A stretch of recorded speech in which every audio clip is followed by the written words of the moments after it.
হয়েছে, কিন্তু তারপরে কল্যাণ বন্দ্যোপাধ্যায়ের পুজো ঘিরে একটা সংসার মেঘও তৈরি হয়েছে। এবার কি দেখা যাবে না মায়ের কাছে কল্যাণের হাত জোর করে সেই আবেগপ্রবণ কান্নার ছবি? রথে খুঁটি পুজো হলো না শ্রীরামপুরের ব্যবসায়ী সমিতির পুজো, আর এই পুজো নিয়ে তৈরি হয়েছে সংশয়। শ্রীরামপুরের বিজেপি বিধায়ক অবশ্য বলছেন পুজো হবে। এবার কি কল্যাণ বন্দ্যোপাধ্যায়ের পুজো হচ্ছে না?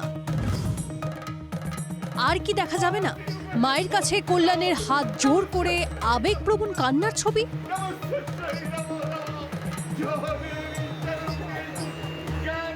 এইসব প্রশ্ন উঠছে কারণ প্রতি বছর রথের দিন নিয়ম মেনে খুঁটি পুজো হয়, কিন্তু ২৬-এ রাজ্যে পালাবদলের পর সেই সব চিহ্ন মাত্র নেই। দুর্গাপুজো আর মাস ৩ বাকি। কল্যাণের পুজো নিয়ে তেমন উদ্যোগী চোখে পড়ছে না। শ্রীরামপুরের ৫ ও ৬-এর পল্লী গোষ্ঠী ও ব্যবসায়ী সমিতির পুজো অন্যতম প্রাচীন পুজোগুলির মধ্যে একটা। RMS ময়দানে ধুমধাম করে এই পুজো হয় প্রতি বছর। ২০০৯ সালে শ্রীরামপুরের সাংসদ হওয়ার পর সেই পুজো কার্যত বগল দাবা করে নেন কল্যাণ। ব্যবসায়ীদের পুজো স্বাভাবিকভাবেই সাংসদের পুজো নামে পরিচিতি পায়। মুম্বাই থেকে শিল্পীদের নিয়ে এসে চলতো সাংস্কৃতিক অনুষ্ঠান, ভিড় উপচে পড়তো।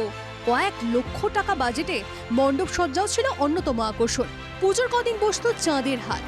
অন্যান্য বছর রথের দিন খুঁটি পুজো করে মণ্ডপ তৈরির সূচনা করতেন সাংসদ কল্যাণ বন্দ্যোপাধ্যায়, কিন্তু এবছর থিম ঘোষণা হয়নি, মাঠে পড়েনি বাঁশও, অথই জলে উদ্যোক্তারা।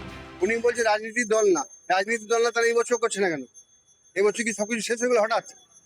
রাজনীতির দল নেই তাহলে উনি কি এমএলএ নেই? এবারে এমপি নেই উনি, রাজনীতির দল ছিল বলেই উনি ছিলেন। পুজোয় আগ্রহ প্রকাশ করেননি কল্যাণ, দাবি ব্যবসায়ীদের। রাজনৈতিক নিয়ে আমরা সেসব নিয়ে থাকি না। পুজো আমাদের যেটা মায়ের আরাধনা, আমরা আরাধনাটা করবো ছোট করে, হয়তো জাঁকজমক করতে পারবো না। কল্যাণবাবু ছিল আমাদের পুজোটা বড় হতো, কল্যাণবাবু এখন একটু ব্যবস্থা শোনেন না, বলছে যে করবো না। গৌরমোহন দে এখানে যে কাউন্সিলর, তার উপর দায়িত্ব দিয়েছে। পুজো নিশ্চয়ই হবে, এটা এলাকার পুজো, এই নয় যে প্রত্যেক বছরই বড় করতে হবে। পুজোটা নিষ্ঠার সঙ্গে করতে পারলে ভালো। পুজো হোক চাইছেন স্থানীয় বিজেপি বিধায়কও। আগেরবারের মতো টেন্ডার ডেকে ৯০, ১, ১, ১০ এরকম ভাবে হবে না, তবে চিন্তা ভাবনা কিছু হচ্ছে। আমি চাই পুজো হোক, এবার দেখা যাক কিভাবে হয়, কে করে কি করে। রাজ্য রাজনীতির থিম সবুজ থেকে গেরুয়া হতেই পুজোর আয়োজনের প্রভাব কমছে সবুজে। শ্রীরামপুরের ৫ ও ৬-এর পল্লীর পুজোয় এবার যে ঘোর অকল্যাণ। আশিক ইনসানের রিপোর্ট, TV9 বাংলা।